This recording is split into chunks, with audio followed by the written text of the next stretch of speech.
พื่อนแท้ต้องมีภัยจากคน ที่เป็นคนมีหักด้วยความจริงใจแต่มาวันนี้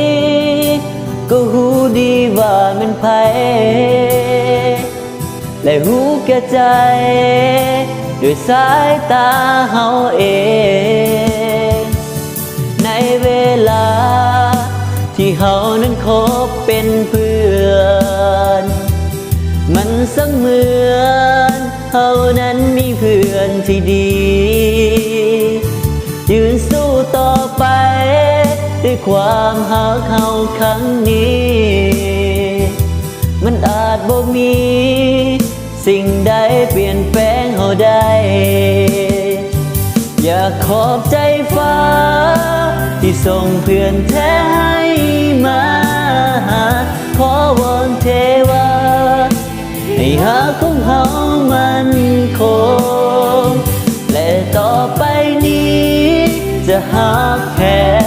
ให้เหมือนกับน้ำคู่ป่าตลอดเวลานาทีอันเนิ่นนานและจะหักกันให้มันคงหักกันยืนยงอย่าหักกันสั่วนิรันดร์ส่งเป็นเพื่อนแท้ที่เฮานั้นต้องการ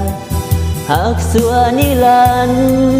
จนวันสิ้นสลาย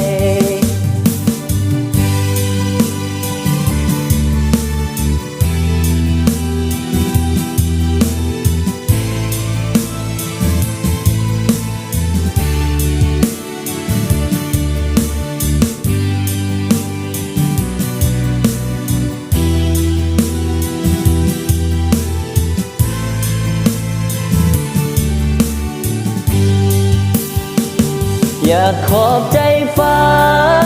ที่ส่งเพื่อนแท้ให้มาขอวอนเทวาให้หาของเฮามันคงและต่อไปนี้จะหักแพ้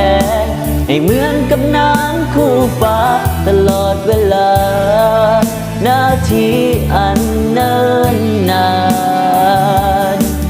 และจะหักกันให้มันคงหักกันยืนยงจะหักกันสั่วนิรันดร์สมเป็นเพื่อนแท้ที่เฮานั้นต้องการหักสั่วนิรันดร์จนวันสิ้นสลายทั้งยังก็ฝันให้กันบ่มีวันจะจืดจางหายด้วยความหักที่ยิ่งใหญ่ด้วยความหักที่จริงใจบ่มีวันจะแตกสลาย